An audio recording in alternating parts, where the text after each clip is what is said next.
We are live, or at least that's what StreamYard tells me. I'm going to Yeah. try and find the YouTube page and see if we're actually live. But yeah, I'll put my phone on mute too and I'll look for it. rock on. So Jackson Holiday for a reward, huh? And immediately sent down. Ooh, we are up on YouTube. Nice. That is awesome. Fantastic. And they said I couldn't do this. Right? No love, no support. Oh, look at that. One watching, two watching. Whoa.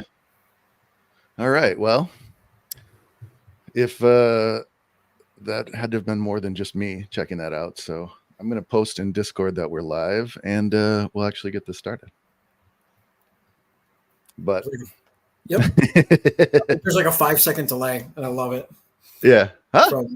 Comments are popping up. Look at this. Look what I can do. Hey, guys. Lincoln says, hey. Rock on. All right. Actually, if someone could post in Discord that we're actually live now, that would help, because I don't want to have it on my computer right now because it tends to take over all of my settings. Oh, it's Christian. Yep. It's very the only nice. Christian Yelich I know that has a good back. So it looks like he's a little bit kind of crippled there. Hold on, I'm gonna grab my my first purchase in my version of what Bob does.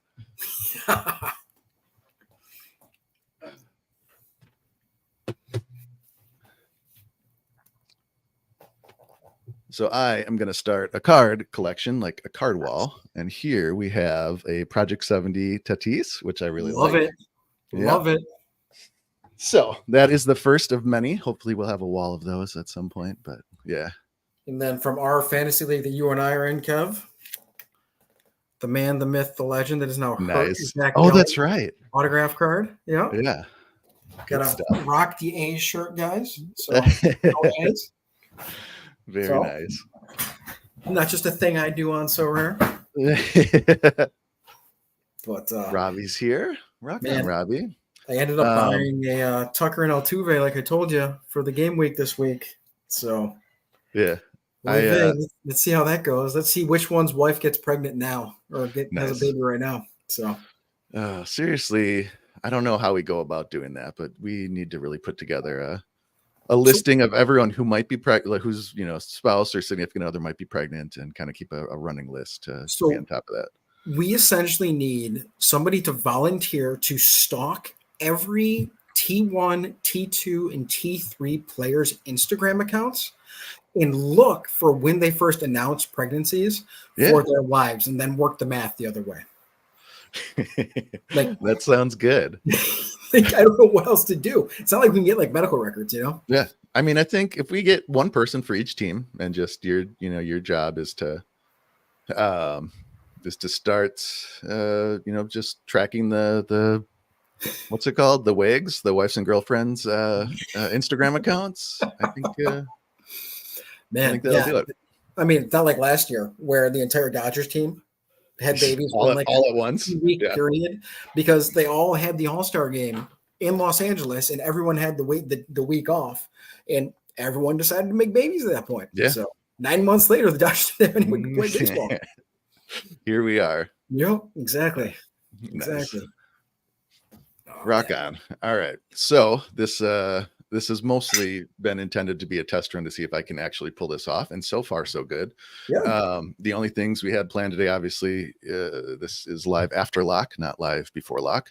So, hopefully no one was starting Jackson Holiday or Jesus Luzardo, because they're not going to be playing.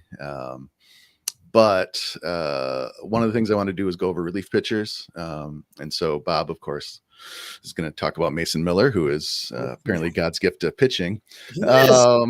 If we can get Robbie on here, we're going to do a reliever draft and just do like 8 or 10 rounds of like who our favorite relievers are. And maybe we can try and score that throughout the season and see who did the best. I'm good with this if I get the first pick, Clem. All right. We can do that. I get the first pick. The first pick of the draft is Mason Miller. I was going to say, we all know who that is already. You might get like 10 more saves the entire year because they only might win 11 games, but we're going to rock them all the way through. So.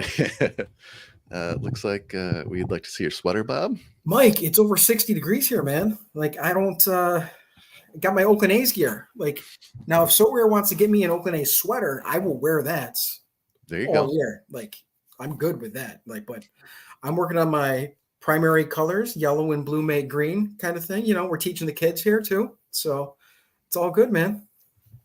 Nice. All right. So on the Jackson Holiday tip, um, one, I think it was in our Discord where people were talking about Jackson Holiday, how bad he is, and I was like, well, I mean, Gunnar Henderson started off not great either. I don't know just how bad it was, and he turned out fine. Yeah. So I think. I think it's fine. I mean, him getting sent down isn't a big deal. It's not like he's not. He's still a huge prospect, and I think he's still going to do fine. I mean, Um, realistically, and the difference between the minor leagues and the major leagues is gargantuan, right? So, and we're seeing this now. And like, are we going to say that Paul Skeens is a failure when he gets the Major League Baseball if like he gets hit really hard to start off with? And the answer is no, we're not, because he's been dominant. But right, Jackson Holiday was dominant too. And there is a marked difference from going to minor leagues to major leagues. Like there's a reason that not as many guys get up to the majors. And there are guys that are career AAA kind of players. Like that late movement on the fastball, we're going to talk about it with Mason Miller in a little bit, but the slight movements, the pitching deliveries, like there's a whole bunch of things that are fundamentally different about the major leagues that make it that much harder to adjust. And again, you're getting used to new sight lines. Like everything changes yeah, when you're playing. When it goes through there too, because you got day night doubleheaders, you got a lot of day games, you got a lot of night games, there's not a lot of consistency when it comes to baseball. And, as it turns out, a lot of these stadiums have different sight lines. I mean, yeah, you're in San Francisco and you're a lefty and you're looking out over the bay, like McCovey Cove. Like it's a different sight line as to where you're going for. So there's a lot of time. And, he's young. He's going to adjust. And this is what we tend to look at. And I always talk about this with college basketball because it's a little more clear to understand the difference between the two. If you follow college basketball, you get your big studs coming out of high school and they're 3-point shooters, but they can't make a shot when they get to college. And the reason is the game speeds up. yeah, And so their slow release in high school has to quicken, has to speed up, and that takes time. And then when they go from the next level, when they get better into college, they go to the NBA, it's even faster. And so there are these adjustment periods that everyone has to make to actually get to where you need to be. And it's reaction time, it's seeing the ball, it's recognizing, it's studying the pitchers, all of those kind of things. So Jackson Holiday, he comes from a great line, guys. Like he's going to figure these things out. And yeah. he looks like he's 12. So he's got plenty of time to mature, and not everybody can be Zach Geloff when they come straight out of the minors and just completely smack. I mean, and this is true though. Like I'm obviously an Oakland fan, but I'm being very serious. Like not everybody can crush when they come out. And then what you tend to see is now Geloff, people know what he does. They know what he's going after, and he's really struggling. And so there's a whole bunch of adjustment that has to take place in Major League Baseball. Yeah. Geloff wasn't in the twin system too, was he? I don't even remember, honestly. I hope not. I feel like they have like a full team of players on other teams right now that could be starting. Yeah. The guys on the Reds and Yep. All right. But yeah, so someone had asked about splits the other day, and so that's kind of why I wanted to go over Fangraphs and Baseball Reference, which are the two sites that I tend to use when I'm looking at players and kind of want to see what's going on. I know Alex a while back did a StatCast one. So on StatCast, you can get all sorts of cool data on like batted ball stuff. And so that's the launch angle and velocity coming off the bat, all of that stuff, which is huge for us. And that's kind of how we can tell, is someone maybe getting unlucky. And so batting average on balls in play is a BABIP, and that's one that tends to be one of the first ones we look at. We want to know if someone's lucky or unlucky, and so that's just for every ball that is in play, so not a foul ball, not a strikeout, not a home run. What's the average on it? And there tends to be kind of a a league average. Some players are better at it than others. If you're a very fast runner, you're probably going to beat out more infield singles or something like that. But for the most part, it should be, somewhere between, I think, like 250 and 300 or something like that for your balls in play. And Kevin, So, one thing yep. before we dig in a little bit more, like I want to give an example of this. Mhm. So, like when Yeah. we're looking at stats and splits. So, can you pull up Vladimir Guerrero Jr.? Yeah. You want them on Fangraphs? Yeah, just because I want to show like what we really want to focus on with Vlad Guerrero Jr. is launch angle. Yeah. Because like he's really struggling. Like he had an MVP type season a couple years ago, and his launch angle was significantly different. He was lifting the ball, he was driving the ball more, but his hard hit percentage, I believe, is still relatively similar, but his launch angle has drastically decreased. So these are the kind of splits that you're looking at, and you're wondering, like, why is a guy slumping? Why is a guy not putting the ball in play? Like, what's actually changed, and what would need to be done for us to see statistically when we're more comfortable playing these guys? And so, yeah, you can kind of take a look when you look at all of these different numbers, and you can try to figure out exactly like where they're going, and hard hits, it's obviously too early, but like his hard hit percentage, I mean, Kev, like you look at that, like 2021 to 2023, hard hit, it's still in the same ballpark. It's right at Yeah. that, 50 to 55%, and it's still there. So, but he's not getting hits. So the question then becomes, why? And again, we look at barrels. His barrel percentage has dropped since he's been the most productive. And you ask yourself, why? Like, what is going on? Like, what has changed from 2021 to 2022, 2023? And you're seeing a massive decrease in barrel percentage.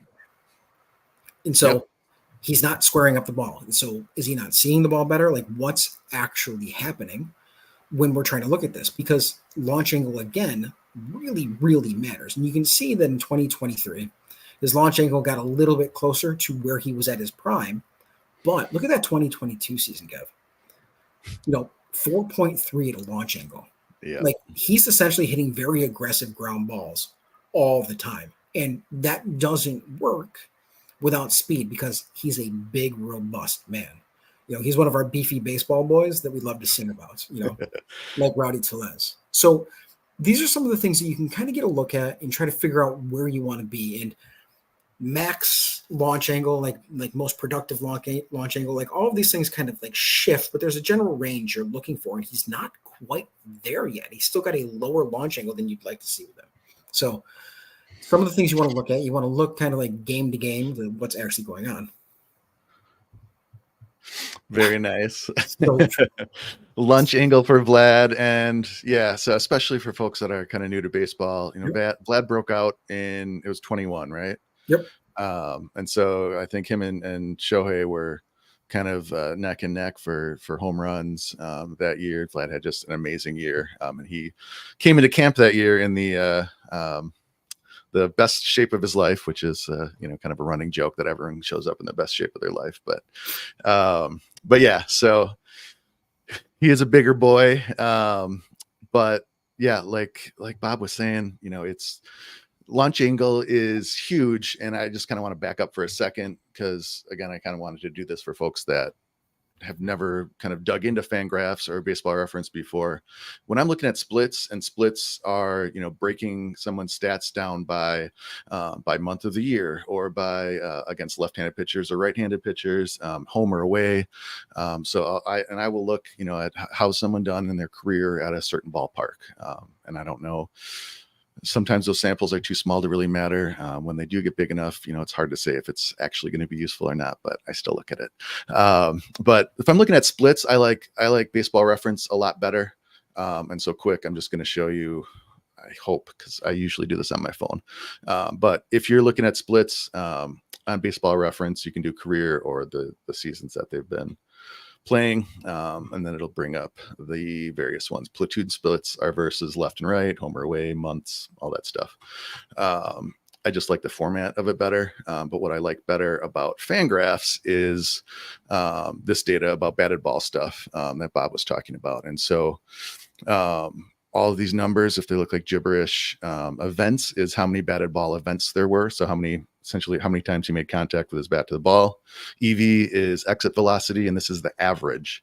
And so 92 is where Vlad's at. These are all high. Anything, I think you want to see usually about 90 or higher for that. Max EV is the hardest one off of his bat. And then this is a big one. LE, is like around 119, but 116 is a great max EV. Anything over 110 usually is going to be someone that's got the ability to hit a decent amount of home runs. LA is launch angle. And then barrels. And so this is how many of these events, how many of those were barrels. And a barrel is a range of launch angles. So I don't know, like maybe 15 to 35% or something that is a high percentage of the time. It's at an angle and at an exit velocity. So maybe over 100 miles an hour. I'm kind of guessing at this stuff, but it's hits that you would expect to be either a home run or a double. And certainly some of them are going to be outs. If you hit a line drive at 115 miles an hour, but it's right to the right fielder, he's going to catch it. And that's just bad luck. But that's kind of what we're talking about with luck is sometimes, more of those are going to go to the right fielder than to the gap. And they would have been a double or a home run if they went to the gap. So that's why we look at this. Usually if someone is at or above 10%, I'm usually happy with that. And then hard hit, if you're closing in on 50%, that's something that is a good sign too. Other guys that have struggled with the same stuff that Vlad is struggling with, Cabrian Hayes, O'Neill Cruz, I think sometimes has that same problem. Yandy Diaz. Yandy Diaz is the other one. And so he came out hot last year with a bunch of home runs, and he'd had his page looks the exact same as Vlad's here, where he does everything right except the launch angle's too low, and he hits a lot of grounders. And so he'd raised it up last year. It kind of sank back to normal again, and he's not doing well this year. But that's what we look at for this stuff. And so, anything else you wanted to add, Bob? No, you hit all the big things there. And you sort of try to figure out, what type of player you want. You need to fundamentally understand what type of player is good for Sorare when you're doing this. And I think that's a big part of what people don't really know what we're looking for in that kind of stuff. So we know that home runs matter a lot, that doubles matter a lot, RBIs, runs. Those are the quick ways to get a lot of points.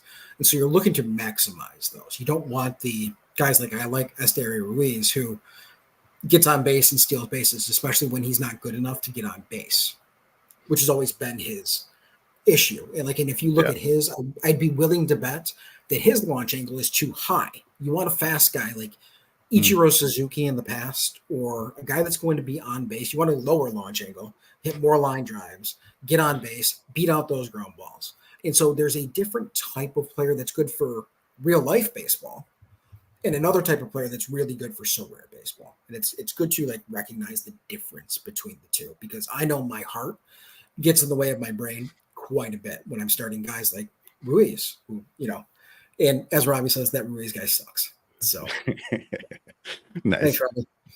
Yep. And I'm always going to mention him because I know that Kevin K-Lam does not like him at all, and I don't blame him. So I mostly just like teasing you about him. But yep. Everything you're saying is right. And yeah, he needs to figure out how to get on base. And if he can do that, it'll make a huge difference. But he was on the Brewers briefly, right? Yes, he was. Yep. I was going to say he was in their system. Imagine if he was a Brewer. Yep. Yep. Oh, I'd be nuts. I'd be going crazy. You know me. I like my teams. The Brewers helped me out. William Contreras helped me out a ton last week, getting some cards, getting some wins. The team has been playing really well. They're a slept-on team that a lot of people thought weren't going to be good this year, but they're pretty solid. That's another team and thing that we can talk about at some point in the future too. Is, I got a question from Mookie in our Discord today about ballpark factors. And why ballpark factors matter. I know we're not going to dive into that right now, but there are some things that I look for in ballpark factors that are different from the general overall, this is just a good ballpark to hit in kind of thing. So, hey, Mookie. Yep. So, and he knows exactly what I'm talking about, because I'm looking for home runs. So I want the ballparks that can hit home runs. So Great American Small Park, Coors, AmFam Field in Milwaukee ends up being a really good park to hit home runs in. It's not great for other things, but you hit the ball out. So stuff like that. So that's why I like sites like Baseball Reference because you can pull a lot of these things out. Baseball Reference, Baseball Savant, Fangraphs, all of those things have a lot of information. If you're willing to take the time, you kind of have a better idea of what to look for. And that's what we're here for, to help kind of point you in the right direction to make your own informed decisions when you try to figure out who you want to get next. Yeah. And like I said before, my kind of initial what prompted this was talking about Gunnar versus Jackson Holiday and kind of their starts, but I don't think that's going to be particularly fun to look at. But one thing to change gears a little bit is to look at hitters, and kind of what I look at with hitters is, I think it's almost entirely on Baseball Reference. And so, I mean, if you're new to baseball, this won't, be a difference, but I mean, I've been following baseball for decades, and the amount of information we have now is just insane. That you can track literally, the spin of the ball coming, like where someone is releasing it, how high, the side, and the things that you see like Stuff Plus or Pitcher List, the pitch value stuff, these kind of algorithmic models. They're looking at what actually matters. So does it matter much if your launch angle's higher or lower? And people talk about VAA now, which is vertical attack, vertical. Is it arm angle? Or arm angle, approach angle. I think it's approach angle. I want to say it's attack angle, but it's not. But it's the angle that it's coming, like the vertical, the plane that it's coming in when it enters the strike zone. And obviously a pitch that's kind of going flat and it's exactly where you expect it is not going to be as hard to hit as one that is maybe kind of diving or rising. And Kev, I want to talk a little bit more about that. So one of the reasons that we decided to come on here is to talk through RPs and to let me talk about Mason Miller, and we're going to get into him. But when we're talking about that sort of movement, what you need to recognize in baseball is that all of these guys are good enough to hit 100-mile-an-hour straight fastball.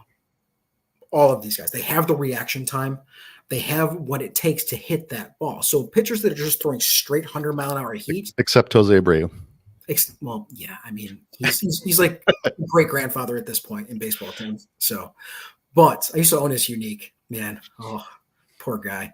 But most guys can hit that pitch, And so, what separates the great pitchers from the okay pitchers and the pitchers that struggle and go back and forth is kind of like movement on that pitch. And so if you think back to a time before Sorare, when we had the greatest closer of all time, and I'm a Yankees homer, Mariano Rivera, he didn't throw gas. He was throwing 95 to 98 miles an hour, but it was a late cutter that would come in on the hands and would break bats. And it was like a lumber yard. Like it had a late swing. And like what you actually see is that you're making instantaneous reactions because these things the ball is moving so fast. You have no time to process that decision and determine where your bat path is going to go. And so when you have a ball that looks like it's coming in and you're going to have to pull in a little bit and pull the ball as a left-handed hitter, all of a sudden that thing breaks in at your chest. And now you're no longer barreling the ball up, the barrel percentage that Kevin just showed us. You're actually getting it lower on the bat and you're hitting the thin part of the bat, which is actually like shattering the bats. And that's what Mariano Rivera did. And it was that late movement that he just kind of figured out because he was honestly a failed starting pitcher when he first came up into the major leagues and he had to reinvent himself. And you tend to see this a lot with pitchers. And if you're able to develop and figure out that late movement, it really sets you apart. And we're going to talk a little bit more about that when we get to Mason Miller. Nice. Yeah. And so one of the things that's been big the past couple of years is forcing fastballs that rise. And so Strider's is a good one. Christian Javier, who struggled, but it's because he was at times having trouble locating his slider. And he needed that to work as well for his fastball to work. But his is a huge one where the ball's just not where you expect it. And hitters talk about having to hit balls like that, and they're like, you just need to learn to not even swing at the ball. I'm swinging 2 inches above where I think the ball is going to be, because you're used to seeing the ball kind of comes down a little bit. The gravity, his effect on it brings it down. And so you're swinging and you've got a lifetime of hitting balls and kind of knowing where they're going to go. But if someone's able to put spin on it, that's going to make it, and they call it rising, but essentially it stops it from going down as much. And that's, if you hear people talking about induced vertical break, I think that's what they're talking talking about. Yep. So that is that. We do have a question in there, Kev, from Oh, yeah. Sissy King MLB. Yeah. Yeah. So are some stadiums bigger? Yeah, they all have incredibly different dimensions. Yep, and Clay just answered that in there too. But yeah, I mean, this isn't something you see as much, but soccer is the same way, which I didn't know until recently. But a soccer pitch doesn't have to be the same size either. Some are wider. Certainly, especially when people end up playing in the U.S. that aren't used to it, it's like, oh, we're just going to fit this into whatever football stadium we can. Yep. But it's yeah, going to fit the soccer pitch into Yankee Stadium. It's a completely different setup. There's different ways it goes, and that's why we look at very specific fields. And so the best example we can give of a different stadium, bigger or smaller, is you look at Camden Yards in Baltimore.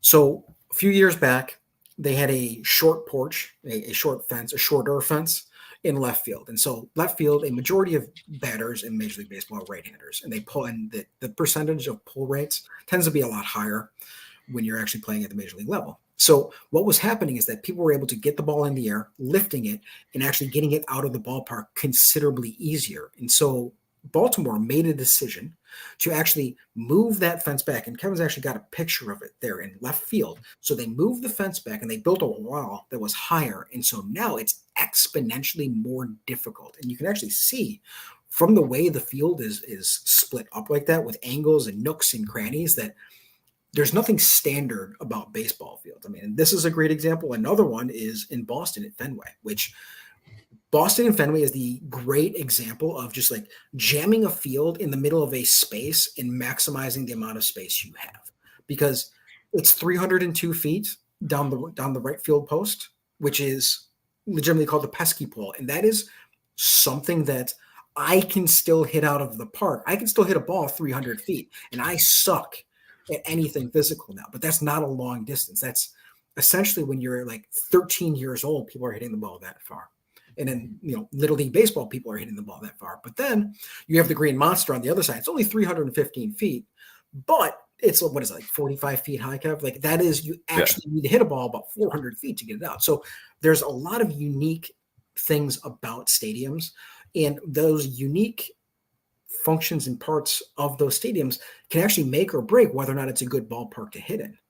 Fenway in Boston is actually a really good ballpark to hit in because there are caroms that go all over the place, and there are nooks and crannies that allow you to actually get hits where you wouldn't normally get hits. So it's a really cool, unique dynamic that if you've watched baseball long enough, you start to understand a little bit better. Yeah. There was one thing. Oh, just stepping back for a second. One thing when Bob was talking about adjusting and adjusting to a pitch that's coming in, what's it called? The Nick Pollock and Saris pitchers list. No, but the podcast that they do together, they just started. It's the something. Anyway, it's on Pitcher List. Nick Pollock, who does Pitcher List, and then Saris, who's an athletic writer, he's the one that developed the Stuff Plus model. But he's, those two are the two kind of big minds, at least kind of public writing of our time, I think, of writing about and thinking about pitching. No, not Rates and Barrels, The Craft. Thank you, Mookie. But yeah, so the last episode on that, they talked about that and how, there was this craze of sweepers. And so this, is a new pitch and that people were learning. And when it was a new pitch, people kind of struggled to adjust to it, but now people have. And, what it seems like they found is that it's much, much easier to adjust to horizontal movement. So if the ball is moving left to right more than you expect, it's way easier to just kind of reach out a little bit more. Whereas if it's higher or lower than you expect, the amount of tilt you have to do, especially if it's an inside pitch, the angle of kind of where you're able to get the bat out, it's a lot harder. And so there's a lot more value in being able to kind of control the zone up and down as opposed to left and right. So that's if you're interested in learning more, it's a good one. That's a great little run into, because we've been talking about some pictures and stuff like that, and you see the horizontal. It's easier because your bat is already at that plane, like you said. But like when closers come in, you got Josh Nader in there. He wants to throw. He's got an 0-2 count. You want to throw him high heat. Why do you want to throw him high heat? which means a ball up at the top of the strike zone or just outside of the top of the strike zone. Number one, it's very hard to lay off of a pitch like that because it looks good coming in, but it's continuing to rise. And as it turns out, because of gravity and in the mechanics of a baseball swing, they're not natural.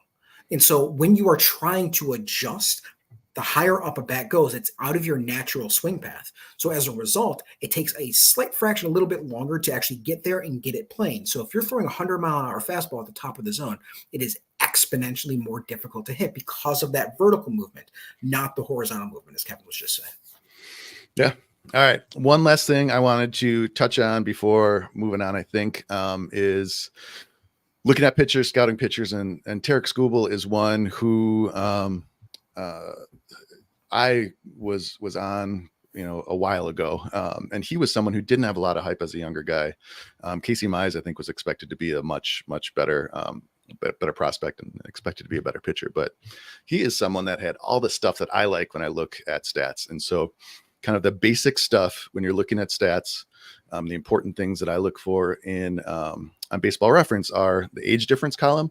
And so there's an average age when you're at, and the various levels are here: high A, low A, double A, triple A, and then majors.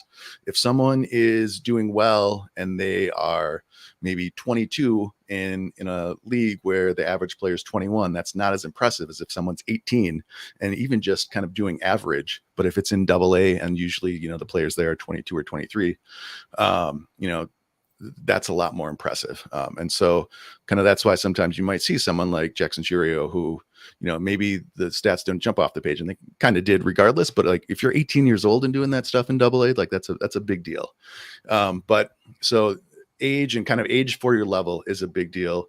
And with pitchers, and again, we know more about pitching now than we ever did, and probably could have even have imagined 20 years ago. But that said, really the only things I think you can get by just looking at strikeouts per 9 and whip. If you can strike out, if this is above 9, and certainly if it's above 10, that's great. And the problem with some of those pitchers that do that are that they walk everybody. And so whip is the other one, and that's walks and hits per inning pitched.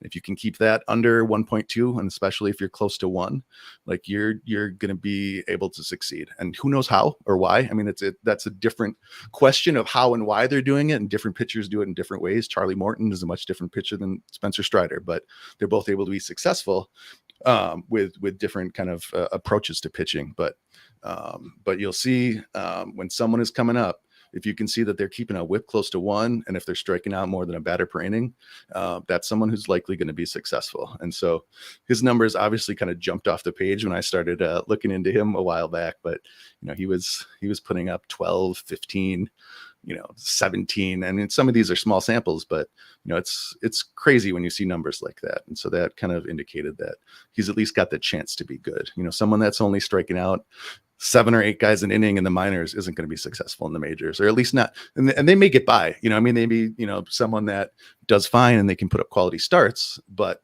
for our purposes, they're not going to be helpful. You want someone that's going to be able to strike out people and hopefully go deep in the game. So that's what I look at for pitchers. Anything to add to that, Bob? No, I'm just noticing that I got outbid on a one of Blake Perkins card, and somebody put like a $55 bid on it. So I'm not touching that unlimited. Yep. Some of those one-ofs are going for a lot. Yeah. Other ones, not so much. But yeah, I just saw, people are bidding up the Cubs ones. I think there's a guy that will pay no matter what for the Cubs. There's for sure a Mariners guy. So, I mean, just don't even try unless you kind of if you're upset and want to make that guy pay. And DJ Local is right. Like, I mean, Perkins has been good. Like, he's been playing very well. And that Brewers team has been sneaky good as well. So, like, I got it. Like, I'm already at number 1 on the collection score there. Like, and I've already got over the 5%. So, like, I'm not worried about that. But it always kind of interests me, like, who was actually popping up there. Because the question comes down to, and I talked about collection scores before, and this, Kevin, like, it's like, is it worth the value to pay that for that guy, or to wait, for the 10 of mint and pay, $10, which is probably what he's going to come down to pretty soon. Right. So it all comes out to bottom. Yep. Yeah. And, I've been something that I do want to touch on, probably not today, but in another stream is roster building, Yes. and looking at starting from scratch, kind of how you would build out, and all of that, and a part of that is collection score. That's a part that's further down the line, but Yep. um, and that's the thing, and I say this all the time, but that's the cool thing about this game is there's so many different ways to play it. You can spend $100, you can spend $100,000. I looked at Zuby's Sorare data valuation. It was like $120,000, which is just insane. Mm-hmm. But yeah, and you can play it all different ways. You can kind of load up on studs, and what I love is that Bob and I play entirely different. Bob and I, and that's why I love teasing him about Ruiz, because I mean we do have different approaches, and they both can be successful. It's it's an entirely different approach. Especially when he was playing at the higher levels. But I mean he's doing the same thing now for the most part. It's kind of get these studs and run them out there. And I think mine, I like calling it the Acuna sprinkles method, which is you sprinkle those guys on top. Like I would if I was building a gallery, I wouldn't start with any of the studs. For me, it would be a dozen of the kind of T2-ish guys, even T3 guys, that getting them in the right matchups and kind of playing that, you're gonna, I think, have a lot better shot more frequently than if you've just got three players and you got to run the same three out every week. But Well, yeah, and that's the thing. I mean, it comes down to strategy, and and I'm taking, and we can talk about this in a lot more depth when we get to it. But for those of you that are relatively new, like last year and for the first couple of seasons, I played a unique and super rare level a lot, and I won quite a bit up there. But I decided to pull back a little bit and have more fun at the limited level because it's awesome. I don't have to pay as much money to get the guys that I want. And so what that allowed me to do is really get everybody I want. And so to Kevin's point, like not everybody can do this. We all have different budgets. We all have different plans of attack and strategies. And and I talked about this a little bit when I was talking to, I believe it was Hunter on his podcast Sideline Talk. And it's a different way to approach it. And to Kevin's point, I tend to look through all of my teams with all of my studs. I know that I have them. So when we look at projections that Kevin's putting out for Sorare FP, odds are I'm going to have at least 3 or 4 of the top 5 guys in my gallery that I can put into any of those lineups specifically to try to make a run at competitions that I want to. So like that's just a very short like of what I kind of do. But we can talk a lot more in depth about how things change based on where you're playing and how to approach, how I at least approach and how Kevin approaches the attack of how to do this stuff, because Kevin's approach works really well. I mean, if you look at his rewards from this week, he won like 6 cards. I think I won maybe 2, as far as it went, and it didn't help that I had Manny Machado in like 4 lineups and he didn't play, but that's part of baseball, and we figure these things out, so. yeah. So I'm seeing if Robbie can jump on. I'm not sure if he's going to be able to or not, but Bob, do you want to, is it time for Mason Miller? Mason Miller. Yes. Mason Miller. Tell us. Yeah. Tell us about the truth. Okay. So Mason Miller, for anybody that is new to baseball, is the Oakland A's closer. He's a young guy, and he was a rookie last year, and he came in as a starting pitcher. So I actually played him quite a bit as a starting pitcher. The 3 games that he played, I used him quite a bit at the super rare level. And Mason Miller is this young stud that throws the ball really, really hard. And what ended up happening is that Mason had elbow problems. Like almost every one of these young kids that come out and throw way too hard are actually like starting to see now. And you can ask yourself, like, why are these things happening? But we know that when you go to an elite pitching academy when you're 12, 11, 13 years old, and you're throwing weights against a wall as hard as you can overhand, it's not good for your body. So what happened with Mason Miller is he had the elbow problems, and we got really concerned that he was just going to be done and there was going to be a UCL and all that stuff. So he rehabbed. He didn't come back last year, and they decided that they're going to keep working him and try to shorten his innings to reduce the amount of load on his elbow. And so the easiest way to do that is to not make him a starting pitcher. So the question becomes, Do we make him a middle reliever? Like, what do we do with him? And as it turns out, he had the stuff because he has that upper velocity to be a closer. In the Oakland A's, not that great. There's not going to be as many opportunities as you say, the New York Yankees or the Los Angeles Dodgers or a team like that is consistently winning. So Mason Miller is now the closer for the A's. And Mason Miller has three main pitches, and quite honestly, he uses two of those pitches a majority of the time. It's a four-seam fastball, a slider, and an occasional changeup. And so Kevin and I were talking about this. You want that movement on your fastball. And what's unique about Mason Miller's fastball is that low end of it is going 98 miles an hour. Top end, it's peaking out at 104. So we're already at extreme speeds when it comes to Mason Miller. And what is happening is that he actually has movement on his fastball too. So it's not just sitting on that same plane, and that's that vertical movement and some side movement. So it's a little bit of a sweep. So you essentially, the difference between a 95 mile an hour fastball and a 104 mile an hour fastball, it's only split seconds in your swing, but you are committed to that swing. And if you've watched any of the A's and Yankees series over the last week, the 4-game series, Juan Soto looked lost because he was guessing where it was going to be, and he was missing it because of that movement, because you can't figure out exactly where it's going to be, and you have to adjust. And this is the adjustment that Kevin's talking about too. So you're getting 103, 104 mile an hour fastball with some movement on it. You don't know where it's going to be. So that's your big blowaway pitch. But he's also got an above average slider. And that averages anywhere from 88 to 93 miles an hour. And now this is not a normal slider.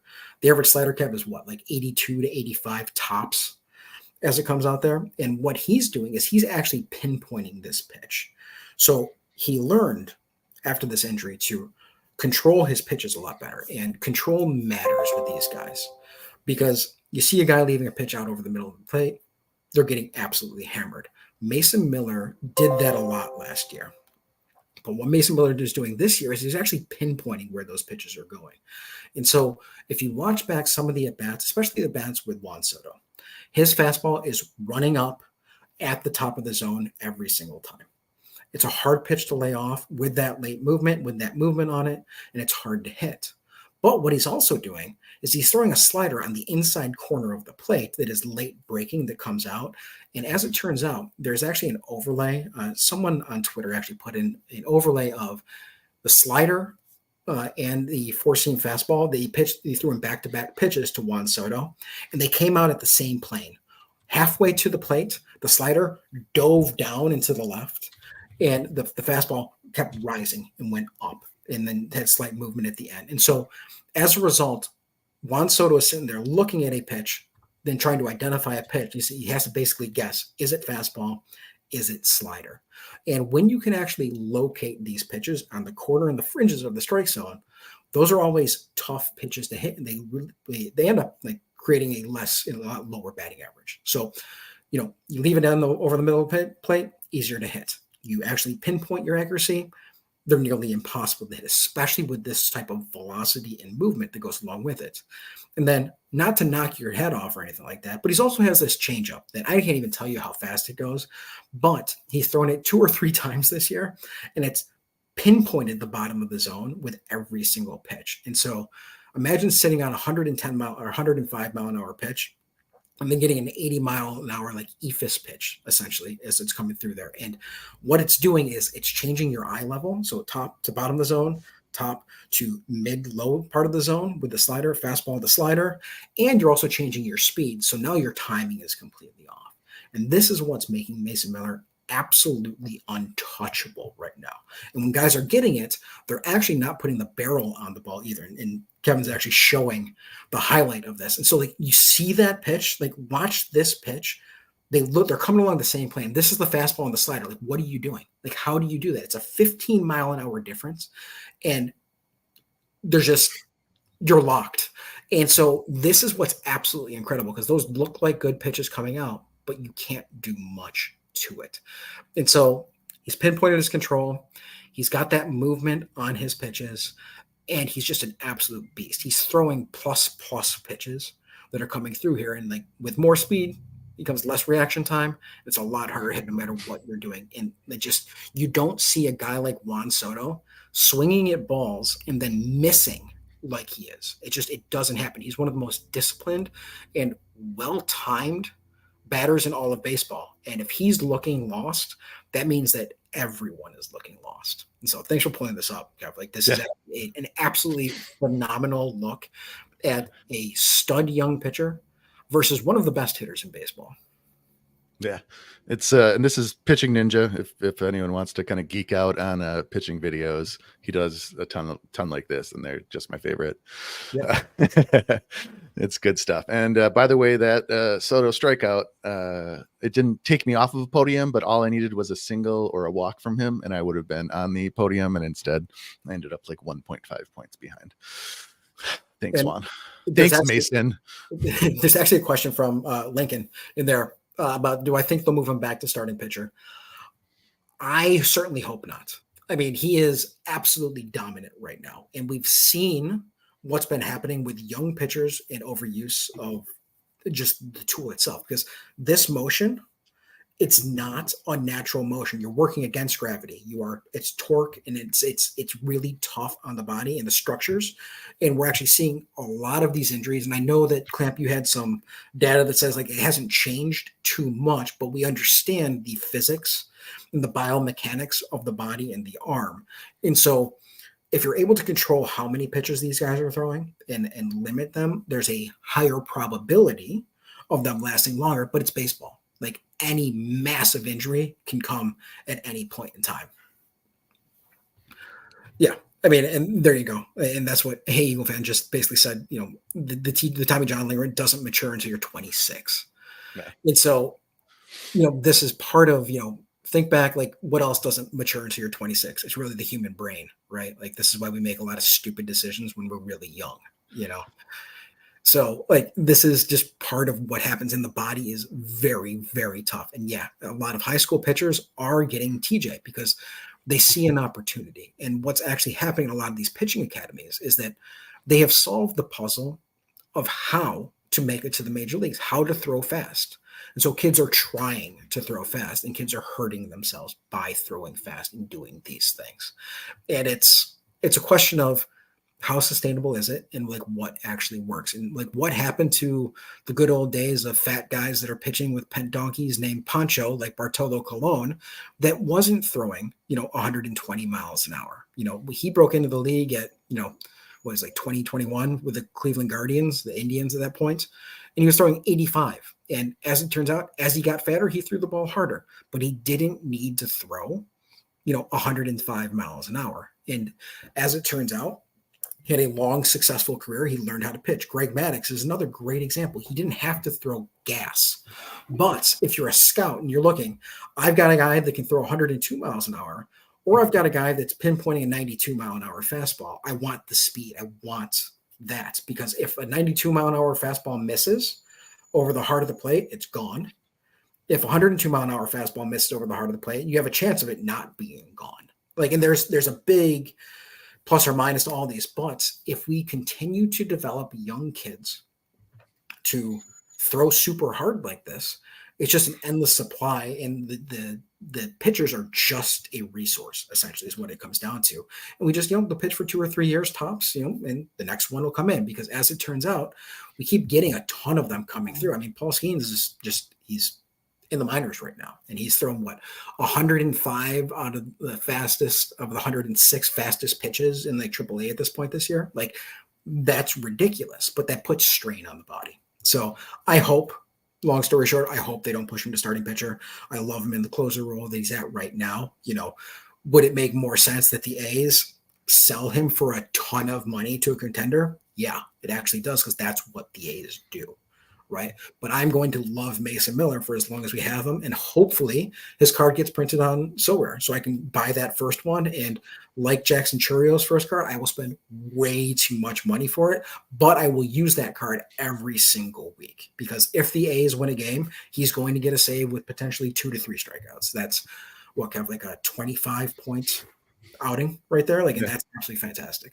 Well, and what's interesting with him, and I think we might have been talking about this yesterday with because of his history as a starter and because he can go a little bit longer and because the A's really don't have that many save situations. I mean, they just need a pitcher, their starting pitcher, to get to the sixth, and he theoretically could pitch the last 3 innings. He go Yeah. once through the order, get 6 or 8 strikeouts, and be fine, and pitch again in 5 days. The next time there's a save opportunity for the A's, but Yep.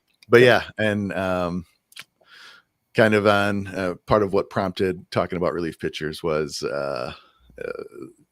someone was talking about, I think, starting him as a starting pitcher, and how that might be viable. And honestly, I don't think it is, which is unfortunate, because I did have at least a few of his limited cards from last year, but they're starting pitcher ones. And it's just like, well, if he's going to be a reliever, these are kind of useless. As much as I love him and as cool of a pitcher he is, that's not one that's necessarily playable. And that's my theory. And we're scrapping the relief pitcher draft. Robbie couldn't get video going, and honestly, I don't think any of us actually prepared for it. So we're just going to be kind of And honestly, kind of like you would need 2 games for Mason Miller to actually make that a worthy tool to start in the starting pitcher. So like in a 4-game set against the Yankees where you had 2 saves, like that's absolutely fantastic, right? Like you're getting 50 points from him. But that doesn't happen because, again, the A's are not the Atlanta Braves. Now, if Mason Miller is the closer for the Atlanta Braves, who are out there quite a bit, and you have some close games, then like all of a sudden, like maybe you are. Like then it becomes more of a like potential to use him as your starting pitcher. Because if teams going to win a lot more and there's more opportunities for saves, I want him. Like this is why I don't want a guy like Edwin Diaz, because the Mets suck. Love you too, Robbie. But I don't want an Edwin Diaz on my team. And that's why I actually swapped him out in my common swaps, because they're not in the lead enough for save opportunities. And it's the same thing with Mason Miller. But I love Mason Miller. I'm an A's fan. Like, what are you going to do? Yeah. And, frankly, if you are building a roster on a budget and it's just you kind of rolling the dice to see what happens. And I don't know. I mean, I don't think his starting pitcher card will get that cheap. It's just, in the same way that we saw Spencer Strider's starting pitching only card not be cheap, even though like it was far less valuable than the relief pitcher one. Yep. It probably won't be cheap, but again, if you're building on a budget, like just going with 3 relievers probably isn't the worst idea. And that's part of kind of what I like about relievers, is that you can always get someone that's playable. And like Bob said, like I have a pretty good lineup most weeks, and I will start for sure, Griffin Jacks, or, the guys that aren't close. He's filling in for Duran now, but guys like that get a lot of appearances. Matt Brash, when he comes back, he's not the closer, even if he's not part of a committee, but if he's the setup guy, if he's getting a hold, and he's going to be pitching a lot, availability is the best ability. And if you're getting in a lot, that's what I'm looking for. And those guys are cheap. And when Jax does end up stepping up into the closer role, then that card quadruples in value. And so, yeah, I always say I have too many cards, but if you look through my gallery, you will see there, I'll just have a dozen of $1 relievers, just because at some point, if they've got skills, and that's what kind of looking at that baseball reference stuff is, if it's someone whose underlying skills are good, and so a good example of someone who's aren't are Carlos Estevez, who's his whip has been kind of over 1.2. I don't think he's a bad pitcher. Like, I think he does have some skills. He suffered earlier in his career because he was in Colorado, where it's tough to pitch, and then he moved to LA, and they were kind of working on him pitching differently, so kind of pitching to different areas of the zone, which I think he struggled with, but regardless, he's certainly not as good of a pitcher as Griffin Jacks. Yeah, I think Griffin Jacks is probably a more skilled pitcher, especially for kind of what you're looking for from a reliever, which is, can you punch guys out? Can you get out of a jam? Do you have the stuff? Mason Miller, to get out of, like, can you just like end an inning, just solely by pitching better than a hitter can hit? Estevez doesn't necessarily have that, but he does have a role, and so they signed Robert Stevenson, who was one of the better relievers in the league last year on the Rays, but but he got hurt, and now I mean Estevez is going to be closing all year for them, and so I mean that's a different way to kind of look at that value, where I think he is undervalued because his numbers don't look as good, but he's going to get all of the Angel saves, and that's got some value too. Exactly. Sorry to cut you off, Bob. No, you're right, and I mean that's a great example. And another example that like is actually like true right now is like who is the closer for the Rangers? Like right now, you're going between David Robertson and Yates. I think it's more Yates right now. But what I'm basically saying is David Robertson could get in there for any sort of save opportunity if Yates has been pitching too much. And if he's not, then you get David Robertson that's actually in there getting a hold. And so these guys win. I won a lot last year in Unique because I had Brusdar Graterol from the Dodgers. Like he didn't get saves. He got a couple of saves here and there when he pitched for 2 innings, but he was getting holds consistently. You know, and it's just like he got the guys out. He had a low ERA. Like these guys are feasible. And that's the thing you need to recognize. Like with the 5%, the 5 points relief pitcher, just appearance and a 5-point hold, all of a sudden you've got a really good player, and 3 points for completing an inning, and you only get a strikeout. All of a sudden you're at 16 points, and it's just the same amount as a home run. Like these guys have a lot of value, and as you said, when you got the guys that could become the closers at any point or randomly get a spot save, you can really win in those kind of scenarios. So yeah, I love examples like that. Griffin Jackson is a great example. Estevez just becoming the closer. I love the situation for the Rangers right now. You know, if the Rockies are any good, they could be an actual decent opportunity. But again, it all comes down to who can play close games and who has the opportunities that are there. And it's all about the opportunities. Yep. One guy that you talk a lot about, Kevin, is Andres Munoz over in Seattle. Yeah. Like he may not always get the save, but they're using him quite a bit. They're using him in high leverage. So like great guy, you know?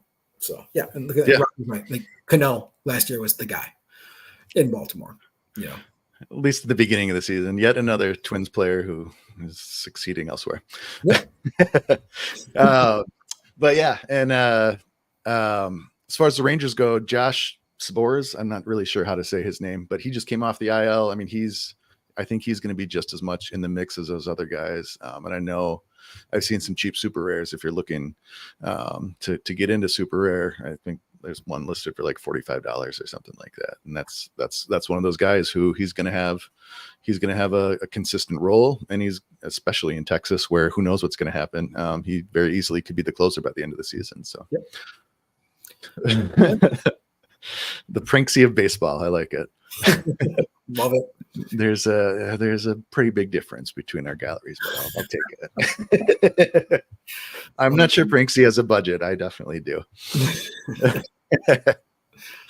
Nice. But yeah, and something that Bob touched on, which I think is important to think about when you're looking at building a roster, and the difference between hitters and pitchers is that kind of the replacement level for pitchers is a lot higher than it is for hitters. The hitters only go so deep of guys that are going to be able to, you know, whether you're playing for a podium or whether you're playing just to get into the prizes, the guys that kind of can get you into those ranges. For hitters, there's just not as many in the league. Whereas, you know, there's 5 starting pitchers on every team. There's, you know, a bullpen of a number of guys.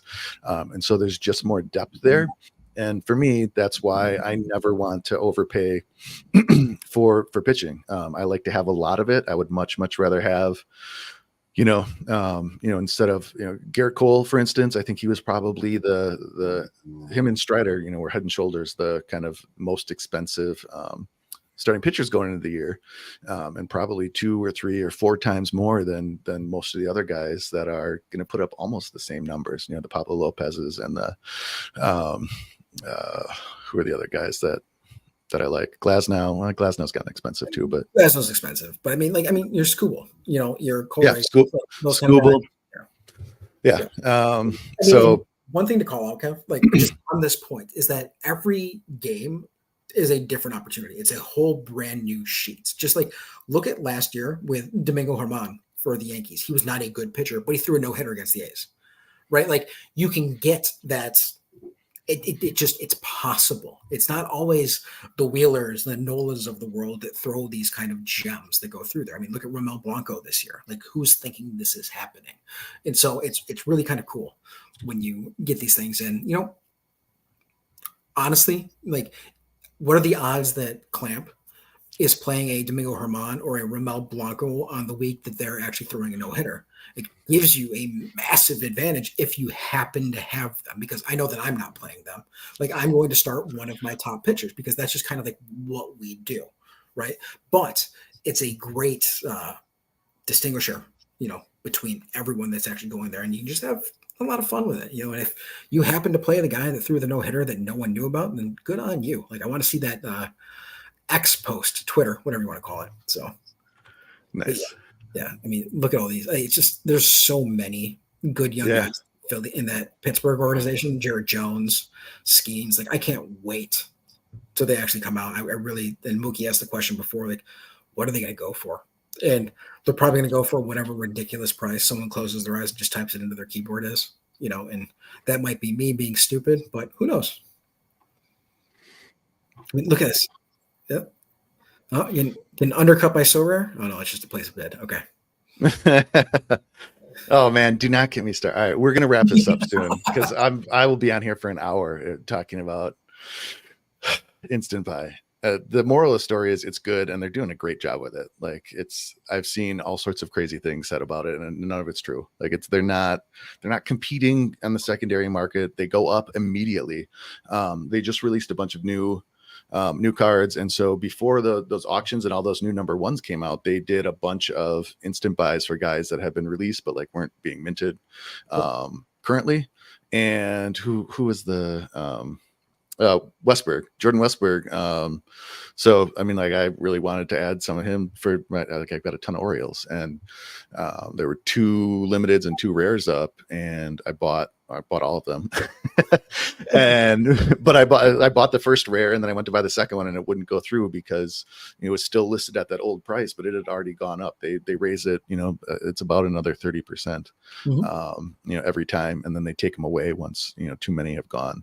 So I mean, I think it's good. I think it manages supply much better than if they were running a bunch of more auctions at times when there's not as much demand. It's not helpful for the market to do it that way. This way it's kind of just in time, and so when people want them, they're there, and they're overpaying for sure, but there's people willing to do that, and I think that's fine.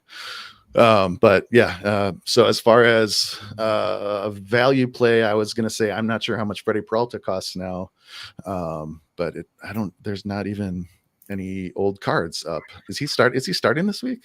Did he get pushed to this week, or he sucked yesterday. So yeah, I was going to say yeah, but I mean, he's someone who you could buy his limiteds for like $5 last year. Well, I mean, I think I told you earlier, like, he's my pick for NL Cy Young. I even said at the start of the year, like, he's throwing the ball well. He's the kind of guy that you're looking for, and there's a lot of guys out there that can do this kind of stuff, kind of looking at, what is the upside potential? It's for him, it's a, 8-inning game with 11 Ks, like, and that's going to get you a lot of fantasy points in Sora. So, like, these are the kind of guys that we're sort of targeting here. The guys with the potential, the guys with the good matchups, like, what teams are striking out more. And obviously we need more data, but one thing I can think of from last year is, the Washington Nationals were not a good team, Kev, but they didn't strike out a lot. So they were actually not the best team to use your starting pitcher against, which sounds kind of crazy. Like, you can get the win, but like, strikeouts really can make or break like where you're going to be. I mean, look at that. Brandon Woodruff, $2. He used to own this poor super rare. Oh my goodness, I felt bad about that one. I traded with you. I got Castillo for Woodruff. Yeah. Oh yeah, that's right. Yeah. You needed an AL or an NL pitcher, and I was like, yeah, whatever. I mean, these guys are all the same to me. They're all the same kind of tier for me. Like, I'm clearly not a Brewers fan, so Well, and better news than that, Bobby Witt just tripled, so like that works. Nice. Yes. All right, so let's find a value NL pitcher and then wrap this up. So Jameson Taillon is one that if you're looking for super cheap, he's playable. Like, I like him for the Cubs. One thing that I kind of wanted to touch on with park factors is some of the size of the park and the dimensions and all that, but sometimes it's also the location. And so Coors is the obvious example, and Mexico City, the altitude, at the higher altitude, there's not as much there's not as much air there to kind of keep the ball to have as much resistance so the ball flies. But another place to think about it is Wrigley Field in Chicago, which the wind will sometimes just be blowing balls out. And so, if it's not a windy day, it might be fine, but it can be difficult for pitchers if it's a windy day and the wind's going out. So that's one of those things to check with the weather. Thank you to Robbie for putting together the game weekly weather reports. That helps a ton, especially this time of year. Other NL pitchers, Jordan Montgomery is playable. Joe Musgrove has not looked good, but if he gets it back together, he's fine. Paxton has been so. Cabrera is someone who, when we were talking before about lots of strikeouts, but sometimes walk too many guys. He's the prime example of, he might he might be walking 6 guys a game, but if the control is there, and thus far he's looked pretty good.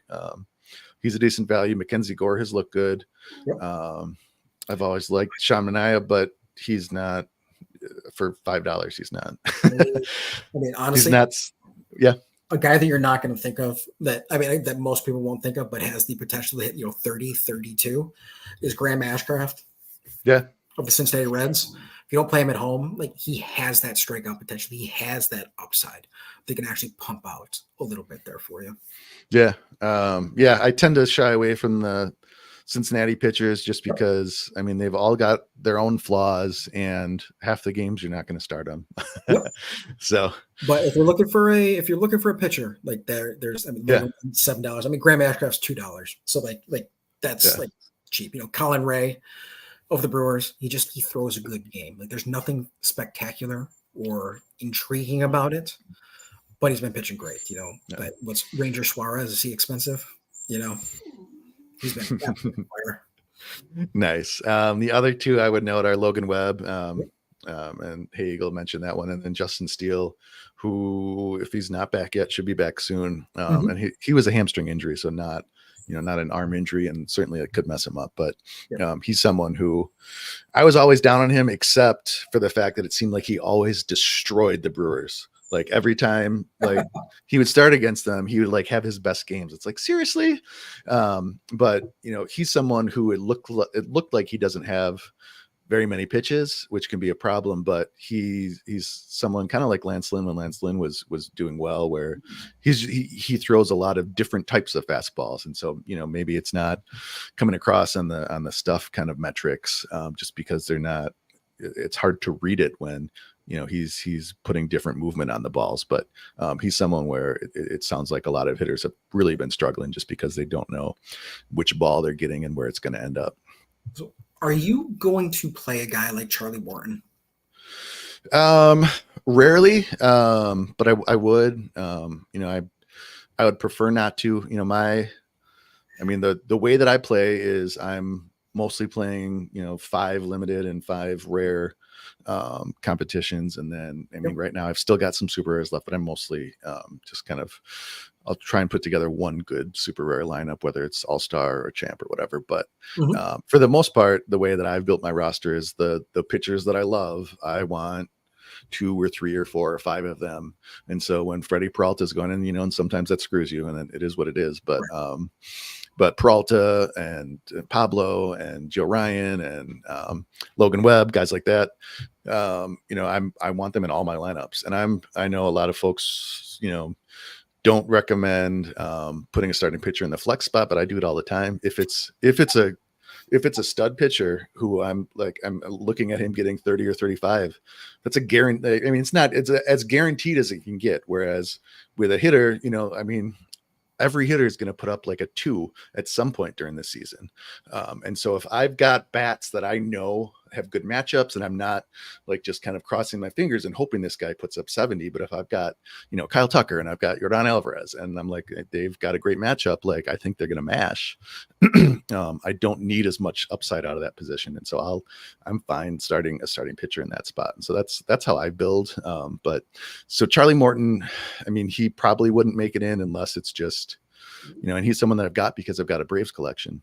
But right. So if I need an NL pitcher some week, he might make it in, or if it's the playoffs and it's the Braves, and I probably don't have very many Braves pitchers at this point with Strider gone now. So yeah. Yep. But I mean, yeah, I mean, and those are all plays, and it's, and again, kind of like what I was saying before, just to a different degree. Charlie Morton or anyone that's under $5, if that's the budget you're building on, that's a fine start. I mean, maybe you're only going to get 20 or 25 instead of 30 or 35, but that's Mm-hmm. not going to hurt you. If it's going to be, if the rest of your lineup produces, it's going to be the difference maybe between a T3 and a T4 or something like that, which isn't ideal, but you're still winning a prize and still building. So I think that's fine. Yep. I mean, and every now and then, Charlie Morton, I bring him up because he's an older pitcher. He is established. Like, he's not going to get benched. He's not going to get sent down or DFA'd or something like that typically. So, Right. like, that you have some consistency and you have an opportunity for a W because that offense is great. Like, that's kind of like why I go there. Where there's like a guy like Bailey Falter who managed a 37 the other day because he had 8 Ks and he pitched, 7 great innings. Like, I'm a lot less willing to spend $2 on him because there's just not as much there that's going to make me feel that they can actually get there. They can actually get that kind of peak point with a win and all that kind of stuff that goes along with it. So I'm also looking at the teams is what it really comes down to. I'm looking for that, third, fourth starter on a team that I think has a much higher probability and much better matchup to win the game. Like, if I'm actually to look longer term for a budget option of a third or fourth pitcher, I want him on a good team that has the opportunity there. And I honestly don't care. I want someone that can strike out a lot of guys, hopefully can go deep in the game. But honestly, it's just, if like I said before, if they've got a low whip and a lot of strikeouts, they're going to do fine. They're going to put up numbers for us, and maybe they won't get a win, but the win is 5 points. It's not a huge part of it. I'd much rather have a guy, with 7 strikeouts and no win than a guy with 3 strikeouts and a win. So, like you said, not to say that there isn't value in, innings eater, someone like Framber, like someone who can go deep into games. There is value there. I mean, that's 3 points an inning. It's not nothing. So there's that. And it all comes down to, like, you have to put as many points on the board as you possibly can. And so the probability, you're kind of looking at probabilities when you make this because we have as much data as we possibly can have these days. And so use that, data the best that you can. Use Fangraphs, use Baseball Savant, use those baseball references kind of tools to try to figure some of this stuff out as to what actually makes sense, like what matters to you, because you want to increase your probabilities for success as much as humanly possible. And just taking a shot in the dark is not the best way to do it. Although odds are you're going to hit something that's going to work because baseball is, as our great friend Alex always says, a random number generator. And so on any given day, Freddie Peralta can have a bad start and Bailey Falter can put up a 40. Like, it happens, man. That's baseball. And that's why we love it. Yeah. Yep. Let's see. All right. I think we should probably wrap this up because, again, I think Bob and I could probably go for another 4 hours and I feel like that would be rude. But the one thing I did want to say was, I don't know if it was Mookie or someone else, but was asking about, hey, I built my roster around, these guys, Freddie Freeman and, some guys that are struggling right now.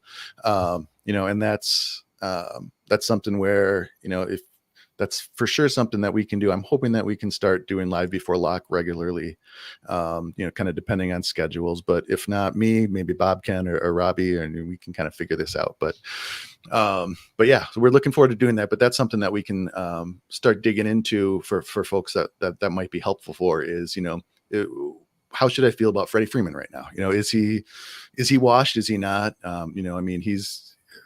He's someone who's been producing at a super high level for a number of years. And every year I'm like, he's getting old and at some point he's going to drop off. Right. And then he doesn't, then he still hits, 320 and puts up, 20 plus home runs and steals bases and just is, 100 runs and 100 RBIs. But we can for sure look at that. But broadly though, I would say, if you built around a stud, I would not abandon that right now. It's different if it's, commons and you can just swap them. But, if you're going to be selling for a loss just because you're like, well, this guy's slumping, I don't know if he's good, wait for it. It's a super streaky game. I'm not worried about anyone at this point. So, but again, if there are guys that you're worried about, you want us to kind of do a deep dive on, I think any of us would probably be happy to start looking at the stats and say, look, this is what I look at. This is what I see. And like I said before, the StatCast page, Pitcher List has a lot of good, like rolling graphs of, kind of the last, like decision value is one that pitcher list has, which is great. And so it's kind of measuring like how good of a job they're doing at deciding what's a good pitch to hit and swinging at it or not. If they're letting a good pitch go by, which is what the Twins do all the time. And I wish they would stop it. But I mean, that's something where Ellie has been huge. And if you look at his rolling graphs, just how much better he's gotten. And, he's just going to be a monster. But yeah, so again, in the Discord, let us know. We can maybe put together maybe a channel for adding questions to answer. But I'd love to dig into Freddie. I mean, like Freddie's just like that guy, right? I mean, and we can probably do a whole episode on Freddie because it's not like he's hitting poorly. He's still hitting 303, right? Like as Robbie said, like 1065 OPS in the last 7 days. It's just he's not hitting home runs. And then you ask yourself, are his opportunities for RBIs decreasing? Because now he has Shohei in front of him, who's hitting home runs, who's driving in Mookie. That wasn't happening before. So these are all of the things we need to actually put together and try to figure out where is the value. Because Freddie is still going to hit 300, like no matter what we do. Like he's at 99 at bats and 30 hits. Like this is what Freddie does, but he hasn't hit a home run since opening day. So it feels like he's not producing. So. Yeah. All right, Bob, you need to take your dog out. She's nice. talking. Yeah. Thanks for doing this, Bob. Thanks everyone for watching this. We'll see you again soon. Rock on. All right. Later, guys.